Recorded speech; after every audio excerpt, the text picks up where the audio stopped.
Hi everyone, welcome to Cracked with Siobhan Aris. In episode 7, I'm joined by Janel Foo of Janel Foo Glassworks. Janel's making the world not only a more beautiful place with her colorful, geometric, Art Deco inspired glasswork, but also using her platform as an artist to do some really powerful activism work. The AAPI community has seen a staggering uptick of hate crimes in the last year. That left us all disgusted and heartbroken, but Janel jumped into the fight for good, and the butterfly effect of her positive actions are still growing. She's also got a very special announcement to share with us today. This episode is sponsored by the Stained Glass Association of America, home of the Stained Glass Quarterly. Learn more at stainedglass.org. Join me as I crack it all wide open. Hi. Hi. How are you? Good. I'm excited that we're both in pink. We are. It's not Valentine's Day, but I am in love with your work. Janel, I'm just gonna get right into it. Yeah, let's go. You have been featured by Crayola, Design Milk. You have been in the LA Times, the magazines The Fold, Oh Joy, Martha Stewart, T Magazine, Stylecaster, Voyage LA, Architectural Digest, Domino, People, also in Renegade Craft, I can go on, Catster, Honey Magazine, West Elm, and I would say roughly 90% of my previous podcast guests have nominated you to be here. Aww. So I am so happy to finally be chatting with you. I'm very excited. I've been watching your podcast and it's been amazing. You're doing a great job. Thank you. You have a great voice. Said no one ever. Oh my God, no, it's like so soothing. I just want you to like read me a bedtime story. Oh, I will. I, like everybody else in the world, hate my voice. So doing a podcast is like listening to you recording a voicemail over and over and over again. It grinds on my ears, but I'm like, well, no, it's so good though. Thank you. Thank you so much. I really appreciate that. Tell me, how would you describe your style? I would describe it as geometric. Use a lot of simple geometric shapes, clean lines, stick to like more of a pastel muted tones with my work. I like to play with texture and I like to play with lines. And I'm just a very modern take on stained glass. Yeah. Would you say there's some Art Deco in there? Yes, definitely Art Deco influence, which I mean, Art Deco is very geometric. So yes, it is. I like a lot of repetitive shapes and clean lines. Yeah. Are you doing just lead? Right now I'm doing a lot of lead just because I feel like what I've been designing has been lending to lead more than copper foil. I did so much copper foiling that I felt like I just wanted to switch it up after a while because I needed a change. Yeah. But yeah, I mean, I learned stained glass. I first learned stained glass. I learned leaded. So okay. Going back to my roots. Yeah. That kind of leads me into one of the questions I got from Instagram at glass_hus, which I'm assuming is house in Swedish, hus. I'm really drawn to her use of colors. She does muted and vibrant so well. Do you have a preference between muted or vibrant colors or a favorite color palette? I don't really have a preference. I think I'm just naturally drawn to like a dreamy pastel kind of palette in a lot of my work. But there are times where it calls for a very vibrant, bold color palette. Normally when it does, I'll use clear to kind of break it up. Because I don't know. It's just, I don't know. I want to say I'm scared of like vibrant, bold colors or anything. But I don't know. I just like to break it up with a little clear glass just not to make it so like, just crazy, like when you look at it, just like I don't want it to be like wow, like there's so much going on. I like to have like a control over the colors a little bit, and I don't like to like put too much in. As far as preference for color palette, I mean, I use a lot of I want to say pinks, but they're not true pinks because that would cost me $1 million. Mhm. But yeah, I get away with like the light purples and the peach and stuff like that. And I always like to put in pink. Pink. Mhm. Yes, pink is we did not plan this, by the way. No, I've always just been a pink person. And I wish pink glass wasn't so expensive. I know. Do you want to tell our listeners why pink glass is so expensive? Because there's gold in it, like Mhm. actual gold. Mhm. Mhm. It's You need to true. figure out another way. I know. I also heard that it's more expensive to make because it's a little bit more toxic, Yeah, the red dyes. yeah, right. So I haven't fact checked any of that, but that's what I read Me neither, somewhere. but I'm just gonna go with it. It sounds like we know what we're talking about. Yeah, that's totally why. And it's unfortunate. I would Yes, love to put like a hot pink in my pieces. That would be awesome. I know. Maybe for your birthday this year, I'll find a nice chunk of hot pink stained glass and I'll ship it out to you. What did you do before stained glass? Before I did glass, I was a wardrobe stylist for the entertainment industry. Mm-hmm. I worked in wardrobe for maybe like a little over like 6, 7 years. Okay. Um, yeah, which you have a similar background because you did hair and makeup, right? Mm-hmm. Yeah. So you know the industry. I do. I know the industry, and I think I say often that I use a lot of my experience with hair and makeup in my work in terms of my understanding of color theory and balance and texture and movement. Do you think that you use your experience as a wardrobe stylist the same way? Yeah, I definitely feel like everything kind of comes full circle, and yeah, mixing textures and colors and shapes and stuff, definitely. Yeah. Yeah. Yeah, that was my past life. It was great. For like maybe 5 years, I assisted the stylist for the Jonas Brothers and Demi Lovato. So that was like a huge part of my wardrobe styling career, which was amazing. But I started to just, like the Jonas Brothers started to grow up. They wanted to start solo careers, and like Demi wanted to take care of her health. So after like that whole ship kind of sailed, I started working in commercials and stuff like that. And at that point, I was just a little like a little burnt out Mm-hmm. because the life, the celebrity stylist life is so crazy. And like, Mm-hmm. I lived and breathed the Jonas Brothers and Demi Lovato for so long that I think I was just tired the hours, and I knew that I never wanted to be like the key stylist. So I just became eager to kind of find my own thing. Mm-hmm. So I decided to go back to school in my 30s, which was fun because in your 30s you kind of know a little bit more of like what you want to do. Mm-hmm. And then when you go back to school, you take everything much more seriously. So at the time, I had a e-commerce store with a friend of mine. We had an e-commerce store for jewelry. For that, we carried jewelry of all independent jewelry designers. Mm. So I was really interested in learning the process of jewelry design.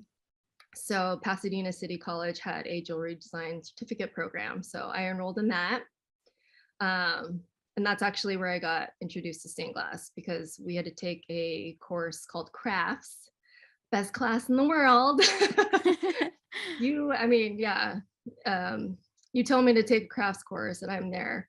Yeah. It was really cool. We learned like, just a lot of just basic crafts like woodworking and enameling and like sandblasting and all this cool stuff. And then we had a stained glass project. And that is when I found stained glass. And then where did you further your education after that class with stained glass? Yeah. So, I think like a lot of other people have said on your podcast that, from their first score, they just fell in love. It was the same for me. I just was like immediately connected to it. Mm-hmm. So after I finished up the program, got my certificate in jewelry design, and then didn't really want to use it because I wanted to do stained glass. Yeah. So I signed up for classes at the local stained glass shop here in Pasadena, Mm-hmm. and I started to take classes. And I took classes for like, I think like around maybe like 6 months. It was when I was in Eagle Rock at the time. So and it was not very popular with the youngins. So yeah, I was taking classes with a lot of like older hobbyists. It was the best time. Yeah, I took classes at the same place. Yeah.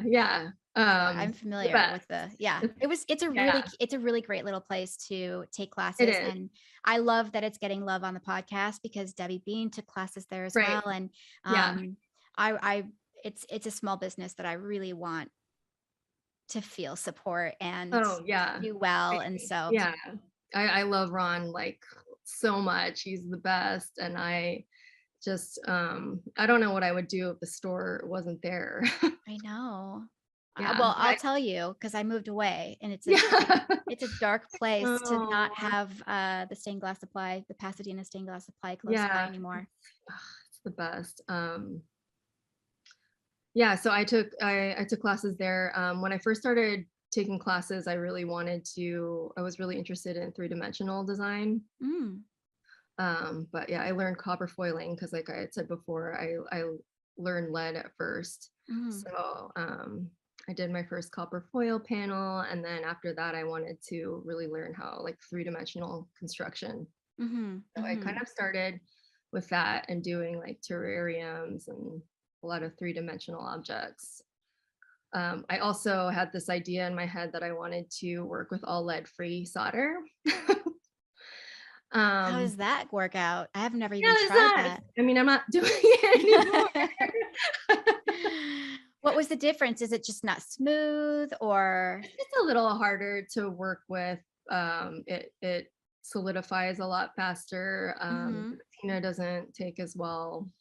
It's just really frustrating to work with when you're working with like bigger objects. Like if you're just doing like jewelry or something, it's very easy because you don't have, your solder lines are so small. But when you get into trying to do it with like a three-dimensional object or something, it's very frustrating. But I started that way. I think my dad was like just scaring me about using lead.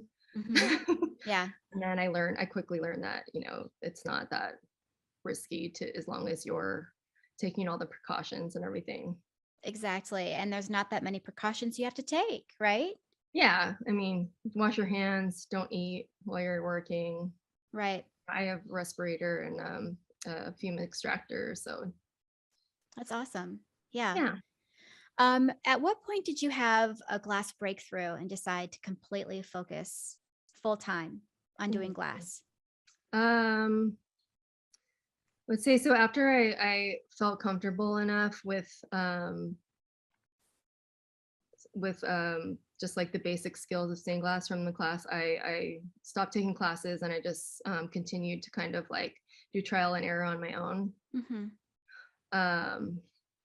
I started my website, I think in April 2015. But it was probably like a year of practice before I did that, just because I wanted to perfect the craft. And I mean, even to this day, I'm like, is that gonna break? So I just wanted to make sure that like, I was not gonna be selling anything that wasn't the standard of quality that I wanted. I wanted to make sure structurally everything was good before I started selling. So about a year after practicing, I opened my website, but I was still balancing styling with stained glass. And luckily, with that, it's freelance, so I could kind of take it as it came or as it comes. And then I started to do like the craft fair circuit. And I got really good responses, so it kind of boosted my ego, with my work. And I was like, oh, maybe like people are buying this stuff, like I can make this work. And it just took over and I was able to go full time. Markets seem to be a really great like gateway. It is. It's a really good starting place, and it's good to just see the response that you get from your work, Mm-hmm. what you have left at the end of the day. And yeah, I mean, I would recommend that for anybody starting stained glass to do all of that. I mean, I was doing like, I think there was my first holiday season, I signed up for like 7 like markets or something, was dead by the end. I was like, what am I doing? But you have Yeah. to put yourself out there, and it's good to talk to people, and it's good to just, just see how people react to your work. Yeah.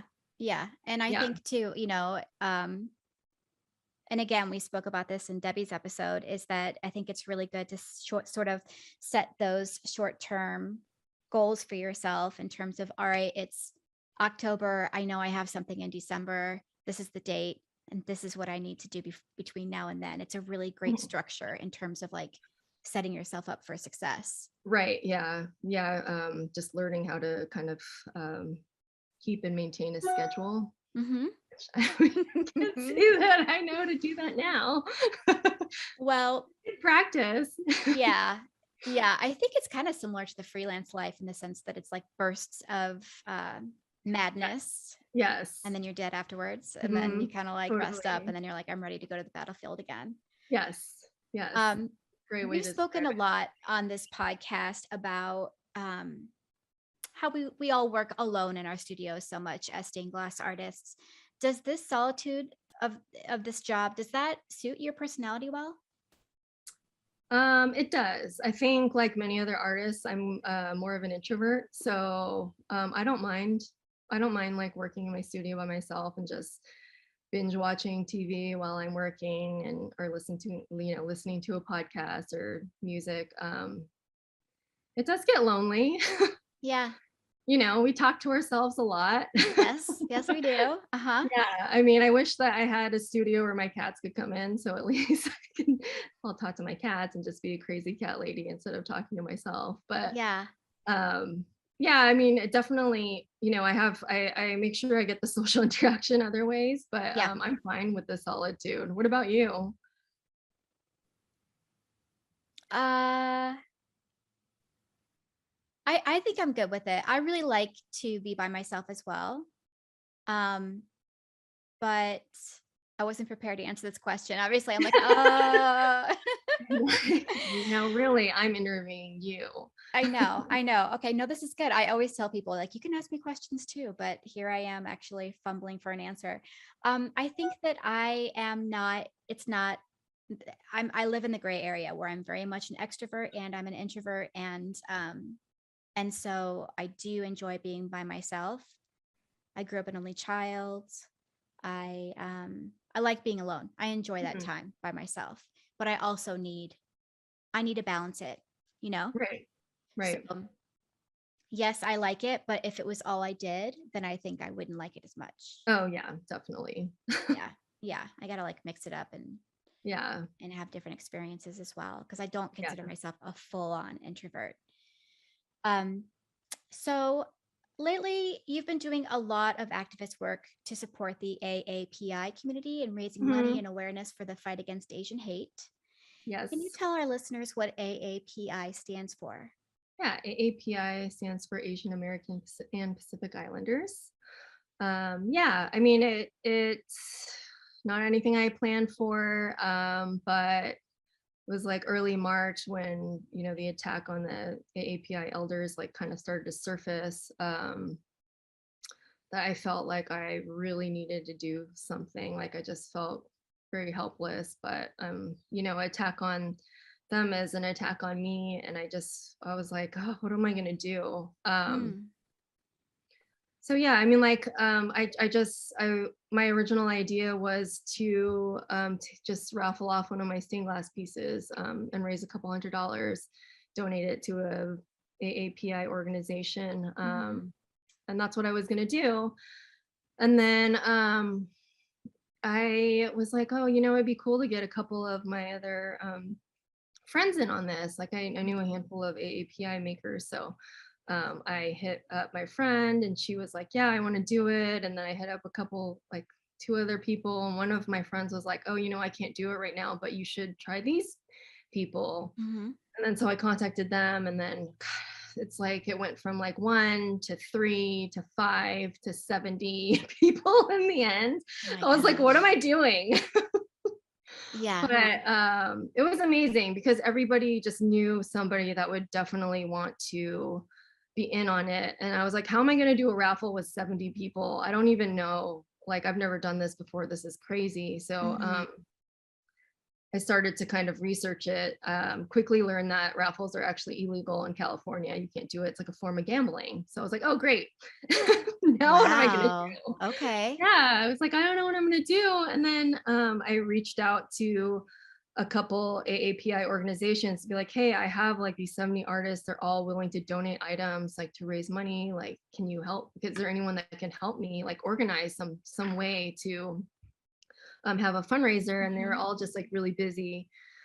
Stop AAPI Hate was one of the places that I contacted, and they're like, we wish that we could help you, but we're so busy like just like collecting the data right now that we can't. And so I was like, you know Mhm. what, I'm just going to do this on my own. I felt like it sucks to say this, but I felt like I needed to do it right away because the moment was going to kind of pass by and we wouldn't have Mhm. people's attention after a while. So I felt like I needed to do it right away. Yeah. Yeah, so I just was researching. I kind of found some Instagram accounts that have done this auction format over Instagram, and I was like, hey, I think that this could work. So God, I think I pulled this together in like a week of just gathering everything, like coming up with a name for it, the Wow. branding, just like everything. Yeah, I was like, okay, I guess I'm doing this. I have no idea what I'm doing. I've never done anything like this before, but Yeah. And what is it called? Create to Stop Hate is what Create to we, Stop Hate. yeah. Yeah. In terms of those statistics and sort of what was happening in March specifically, anti-Asian crimes, which according to the Stop AAPI Hate, has nearly doubled over the past year, with the number of hate incidents reported to the center increasing from 3,795 to 6,603 in March of 2021 alone. That's horrifying. Yeah. Have you personally had to endure or experience any Asian hate or racism? I think that I'm lucky that I live in Los Angeles, and well, I mean, I say that, but then, most of these attacks are happening in like San Francisco and New York, where you think that you would be Yeah. safe there. But yeah, for me personally, I haven't really faced that much racism. I mean, like when I was a kid, there was, that kid stuff, or like, I don't know if this is actually like a kid thing, but like had the kid like pulling back their eyelids, like making them slanted and like pushing down their nose to, but I just kind of brushed it off to being like, oh, that's just like kid stuff. Mm-hmm. Although I think that person would probably do that now, thinking about it. um, uh, yeah, but that's pretty much it. I haven't really faced it until, of recent, which I did this collaboration with Comcast, and they uh, posted my piece on Twitter, and that was got a lot of racist replies, Mm. and that was the first time that I'd ever really experienced like a lot of, I don't know, just racism. Like it was the Mm-hmm. first time. Wow.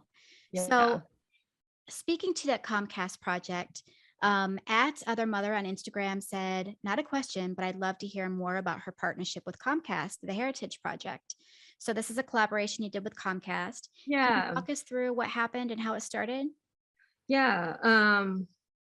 They approached me after I had started Create to Stop Hate. I Mhm. think they might have found me through the LA Times article that was put out about what I was doing. Mhm. And they just were doing this project for Asian Heritage Month. They got 3 artists or creatives to participate. So there was me, and there was a graphic designer and a chef. Yeah, and they just did like a little spotlight on each of them. They wanted me to create a piece for them that kind of spoke to my Asian heritage. For me, that was actually like a really big challenge because I spent a lot of time in my studio just like blankly staring, going, what am I going to do for this? I'm fourth generation Chinese. I don't, my roots are not heavily rooted in the Chinese heritage or, Chinese culture. So yeah, I was stuck for a while. I didn't know what I was gonna do. I didn't want to do something that was just like didn't mean anything to me, like a Chinese character, some kind of Chinese icon, like a Chinese takeout box or something like that. Like I had to dig really deep, and I thought about doing the door of my grandparents' house in Hawaii. It had this like round Asian inspired lattice design on it, and we've taken the door out since, and I've always like I was so sad the day that the door left because it was just such an iconic part of the house. And I've always kind of wanted to do that in stained glass to give it to my mom just to kind of honor my grandparents and the house. But yeah, so that came back into my head, and I was like, oh, actually that would be perfect but I wasn't sure if they were going to let me do something so personal. But yeah, they did. They loved the idea. It was actually great for me because at first I was like, yeah, it's my grandparents' door at their house, but like going through the project and having to write the copy for their like Instagrams and stuff, it kind of really made me self-reflect and just think about like how deeply rooted I am at this house, and how like when I went to Hawaii was the only time that I really felt connected to my Chinese heritage, because I would be with my grandparents. They hardly spoke English. I would hear my mom speak Chinese, which I never hear otherwise. I would eat, all the Chinese food that my grandma would have at the house, and see all of my relatives and celebrate Chinese New Year, which is nothing that I do over here. Yeah. So it was a really cool project. Did your grandparents build that house? Is that how they got that into the door? Yeah, I don't think like my grandpa, he custom built the house like in the 50s. So I'm sure he just ordered that door. It's a very common door that you would see in Hawaii, like with the old houses actually. So yeah, but I miss that door. It's funny because I didn't realize that like everybody kind of like after I did this project, and my brother helped me along the way with it a lot. My brother had a lot to say about the door, and then like my cousins, like everybody had a lot to say about this door. So it meant a lot to everybody, and I thought it was just me. Yeah. Yeah, that's so neat. Yeah. What other collaborations have you done, where have you done any other collaborations where they have been powerful and personal for you? Honestly, that has been the one that's been the most impactful for me. Um, there was this one piece that I did for actually my best friend's mother, because she had recently lost her grandmother, and she just wanted this like Florida beach scene kind of thing. Like the day that her grandmother passed, there was like this crazy light storm in Florida. And so I kind of recreated this moment, and it was so crazy. Like my friend went there like a year later, and she seriously saw the exact same thing I put in the stained glass piece. Wow. Like on the beach. Like she took a picture of me, and like from like everything to like the sailboat that I put in the piece was like sailing by. It's so crazy. Wow. Like the way that the clouds are parted is the same exact way I did it in my stained glass piece. It's really Wow. weird. Yeah, that's incredible. How does your family feel about the activism work you're doing? My family was very proud of me. I think at first they were like, "What are you doing?" Right, right. But my brother actually, I landed up like just like saying, "Come on over, and you need to help me with this," Yeah. because it became a lot of work. Mm-hmm. I had to actually stop like all my stained glass and stuff and just focus on it. And then, it was originally just going to be one round of it was just originally going to be one round of artists, and then I was like, well, that the tragedy in Atlanta happened, those shootings happened, like we had people's attention like even more. So I was like, well, I want to do a round two now. At that point I was like, I need help. So my brother came in, and he helped me a lot. So, and my brother was just as passionate about it as I was. So he has a art history background, like he knows art. He's very he writes all the text and does all the website because he's like good with words, and I'm not. Yeah, you are. So we were like did like a good, it was like a good team. Yeah. Aside from all the fighting that we did, but that's Always. just brother and sister stuff. Yes. What Um, how many rounds have you had at this point? So yeah, we did 4 rounds because after the second round, at the end of the second round, Ellie Wong's assistant emailed me and I was like, oh my gosh, like, okay, this is like reaching people. So I was like, I have to do a 3rd round now. Yes. Did a 3rd round, and then the next month was Asian Heritage Month. I was like, well, we have to do one for Asian Heritage Month. Yeah. It kind of just kept going, and I kept telling my brother, like, okay, this is to be the last one because I have to get back to my stained glass work. And at the same time, like I had the Comcast collaboration going on, which that one took a really long time because I had to, that piece, like I had to shoot everything and behind the scenes and then do an interview and just all this stuff. So, and then I also had this other thing going on, which I can't talk about yet, but it was a lot at once. So I was like, we need to stop soon. I'm gonna pass out. I'm like so tired. Yes. Yes. That sounds like a lot. But it's been completely worth it. Probably the most rewarding thing I've ever done. I started out with, 1 person, and at the end of 4 rounds, I think we had like about 225 artists that participated in it. Wow. Wow. Yeah. Wow. Wow. That's Yeah. crazy. It was And crazy. We raised almost $50,000. holy cow. Yeah, it was a very proud moment. That's incredible.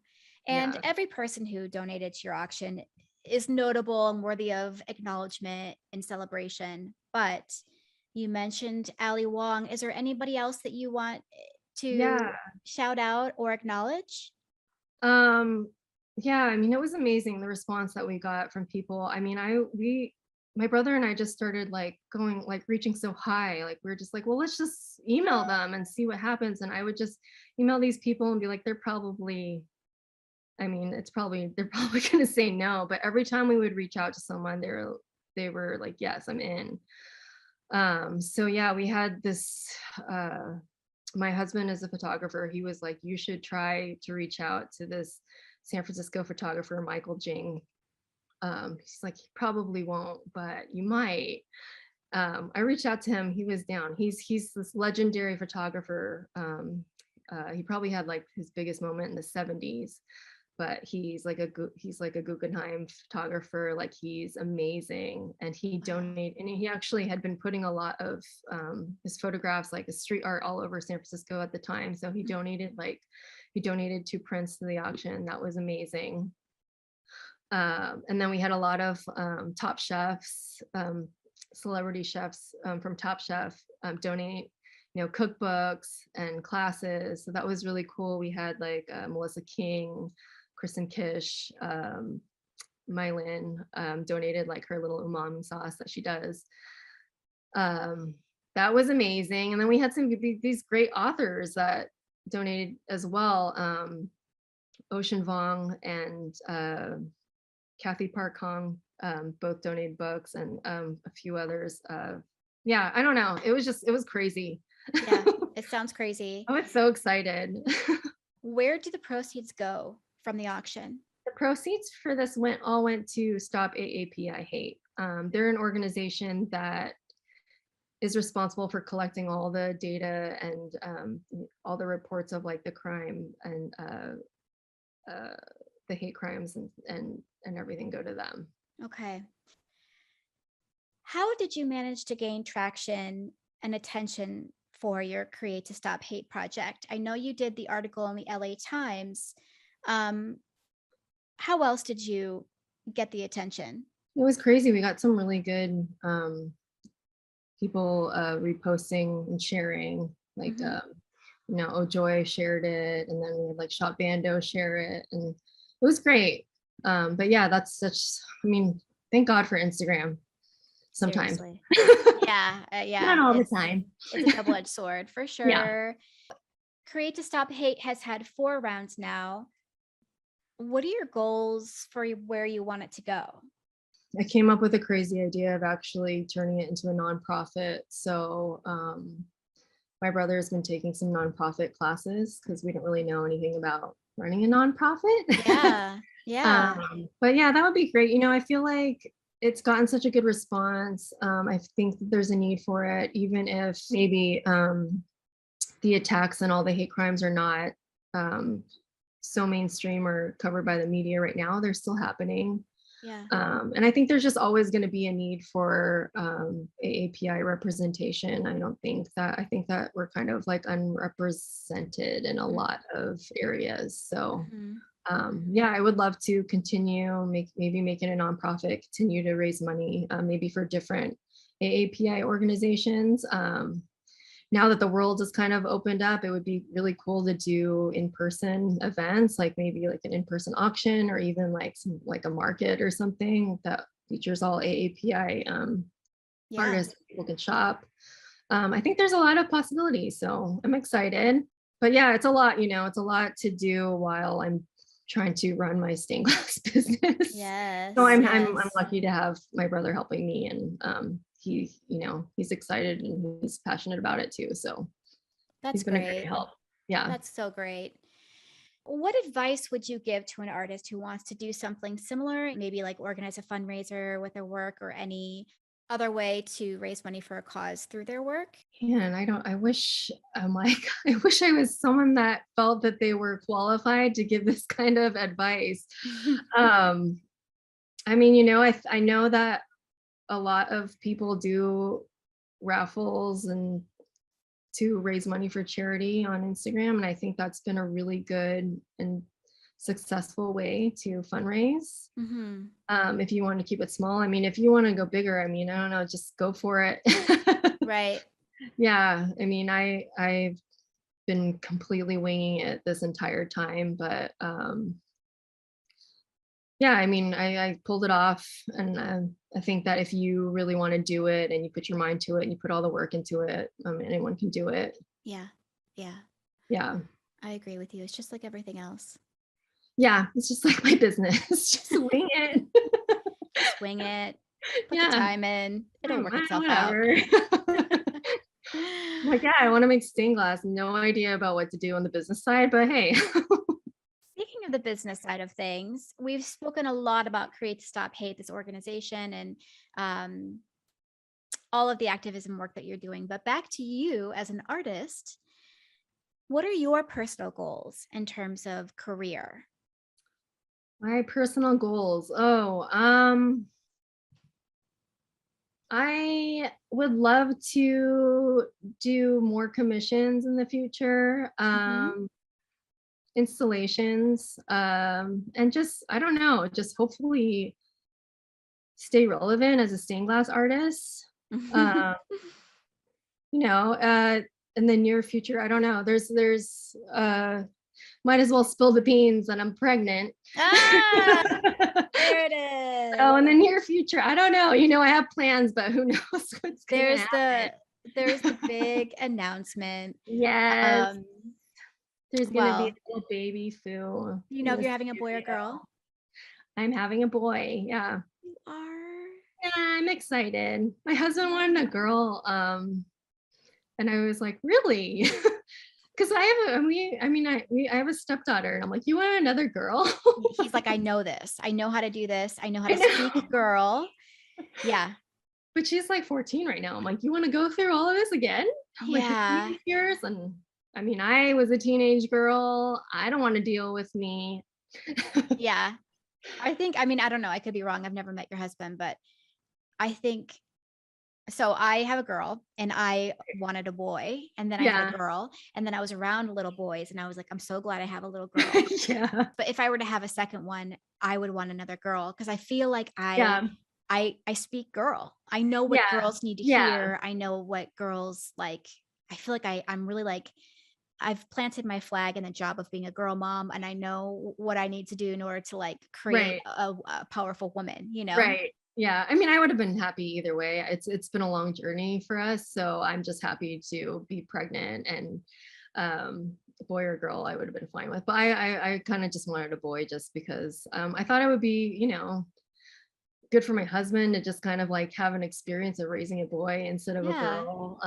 I mean, I think like as I expect as toddlers, they're a little harder because they're like climbing on everything and jumping off stuff, stuff like that. But I feel like as they get to be teenagers, maybe they're a little easier because you don't have to deal with all like the hormones and the emotions. Yeah. I mean, they're still pretty hormonal. I don't know. But yeah, Just I know. I think, either There's way, exactly. I'm There's happy pros and either way. cons. Yeah. As Yeah. long as they're healthy. Of Yes. course. Yes. Yeah. Well, this So I'm glass excited. community is full of mothers. I'm excited to join the Stained Glass Mom Club. The Stained Glass Mom. That's my next podcast. The Stained Glass Mom Club. You heard it here first. You heard it here first on Cracked. Do you have, who are your favorite artists? Oh, my favorite artists. A lot. But I would say I really like this artist, Wendy Chen. She is a fiber, I don't want to call, she is a fiber artist that does a lot of like knot sculptures and like site-specific installations. So she does a lot of installations with her knots for restaurants and hotels and stuff. They're amazing. Yeah. I've never seen anything like it. They're just absolutely beautiful. The other artist that I really have liked for a long time is this girl she's out of the Bay Area. Her name is Beth Naumann. She is a she does brass sculptures, and she's also a jewelry designer. She does these beautiful brass wall hangings. I mean, if you're talking like stained glass artists, there's too many. Yeah. I'll tell you one of my longtime favorite artists that I've loved forever, and that is Lesley Green of Bespoke Glass. Yeah, I've always loved her work, and it's always like spoken to me, and I think that she does beautiful, beautiful work. Yeah, I would say that's like my top 3 right now. Okay. And as far as a nomination for the podcast goes? Ooh, I feel like I should say Pizza Donkey just to get him on here. Oh my gosh, Patrick. Come on, we're calling you. You are still being summoned. Yeah. Thank you so much for sharing your journey with us. And, of course, obviously the work that you've done was brought on by horrible acts of violence. Yes. But I'm really impressed with how you took those experiences and you turned it into something really powerful. And we all have a lot to learn from you. So thank you. Thank you. Thanks for having me. Thank you so much for joining me. Have a wonderful and productive day in the studio today. And I'll talk to you soon. Yes, thank you so much. Bye. Bye. To see more of Janel's beautiful work and to follow her activism journey, her Instagram is at Janel Foo Glassworks. That's JanelFooglassworks. My hope for this episode with Janel is for it to inspire you to consider how you can use your work to do good in the world. We won't all be able to start a nonprofit, but even small actions like using a portion of your proceeds with a piece you sell or linking up with other artists to collaborate, it all counts and it all creates a ripple effect of goodness. A very special thank you to the Stained Glass Association of America for sponsoring this episode. I'll see you next time.